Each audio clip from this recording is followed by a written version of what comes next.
السلام علیکم ورحمۃ اللہ وبرکاتہ۔ حضرت پیر ذوالفقار احمد نقشبندی رحمۃ اللہ علیہ کا امت کے نام آخری پیغام۔ حضرت پیر ذوالفقار احمد نقشبندی رحمۃ اللہ علیہ، جنہوں نے اپنی پوری زندگی دلوں کی اصلاح، ذکر الہی اور امت کو اللہ سے جوڑنے میں گزار دی، انہوں نے اپنی وفات سے پہلے امت مسلمہ کو ایک نہایت اہم نصیحت فرمائی۔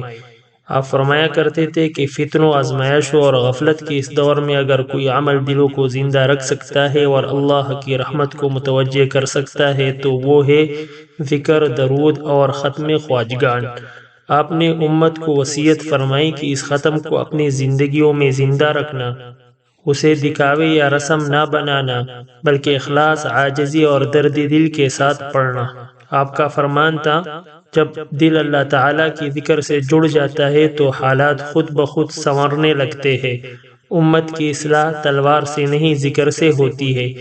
اسی لیے آپ ختم خواجگان کو دل کی صفائی، امت کی سلامتی اور مرحومین کے ایصال ثواب کا ذریعہ بتاتے تھے۔ آج پیر ذوالفقار احمد نقشبندی رحمۃ اللہ علیہ اس دنیا میں موجود نہیں رہے، مگر ان کی یہ وصیت آج بھی ہمارے سامنے ایک امانت ہے۔ یہ ختم اب صرف ایک عمل نہیں، بلکہ ایک ولی کی آخری خواہش ہے کہ امت اللہ سے جڑی رہے۔ ختم خواجگاں پڑھنے کا طریقہ۔ بسم اللہ الرحمن الرحیم۔ سورہ فاتحہ مع بسم اللہ 7 مرتبہ، درود شریف 100 مرتبہ، سورہ علم نشرح مع بسم اللہ 79 مرتبہ، سورہ اخلاص مع بسم اللہ 1000 مرتبہ، سورہ فاتحہ مع بسم اللہ 7 مرتبہ، درود شریف 100 مرتبہ، یا قاضی الحاجات 100 مرتبہ، یا کافی المہمات 100 مرتبہ، یا رافع الدرجات 100 مرتبہ، یا حل المشکلات 100 مرتبہ، یا دافع البلیات 100 مرتبہ، یا شافع الامراض 100 مرتبہ، یا مسبب الاسباب 100 مرتبہ، یا مجیب الدعوات 100 مرتبہ، یا ارحم الراحمین 100 مرتبہ۔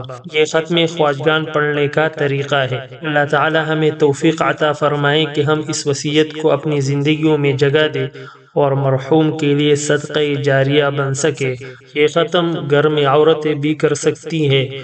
بیشتر بزرگان دین نے اس پرفتن دور میں اس ختم کے کرنے کی امت مسلمہ کو ترغیب دی ہے، اور یہ ختم گھروں میں عورتیں بھی کر سکتی ہے، ہر کسی کو اجازت ہے۔ اللہ تعالی ہمیں عمل کرنے کی توفیق عطا فرمائے، آمین۔